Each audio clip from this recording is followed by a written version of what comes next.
तीर्थक्षेत्राची पंढरी असलेल्या नाशिकच्या बागलाण तालुक्यातील गोराणे गाव संतांची भूमी म्हणून ओळखलं जातं.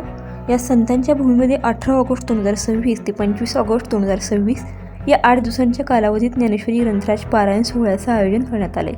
या निमित्तानं 20 ऑगस्टला वैराग्यमूर्ती हरिभक्तपरायण कृष्णाजी माऊली जायखेडकर तसेच त्यांचे शिष्य हरिभक्तपरायण तुकाराम बाबा गोराणे यांची अष्टमी साजरी करण्यात आली.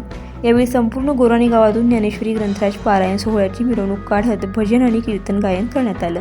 गेल्या 7 दिवसांपासून संपूर्ण गोराणे गावात भक्तिमय वातावरण निर्माण झालं असून या सोहळ्याची उद्या सांगता होणार आहे. धुळे येथील गणेश महाराज कनकापूरकर यांच्या कालच्या कीर्तनानं ग्रंथराज ज्ञानेश्वरी पारायण सोहळ्याची सांगता होणार आहे. गेल्या 8 दिवसांपासून सुरू असलेल्या या सोहळ्यात नामदेव महाराज लातूरकर यांनी व्यासपीठावर ज्ञानेश्वरी ग्रंथराज पारायण सोहळ्याचं वाचन केलं.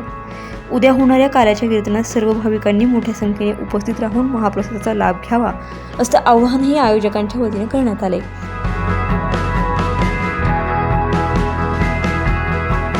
9 न्यूज महाराष्ट्र ब्युरो, बागलाण, नाशिक.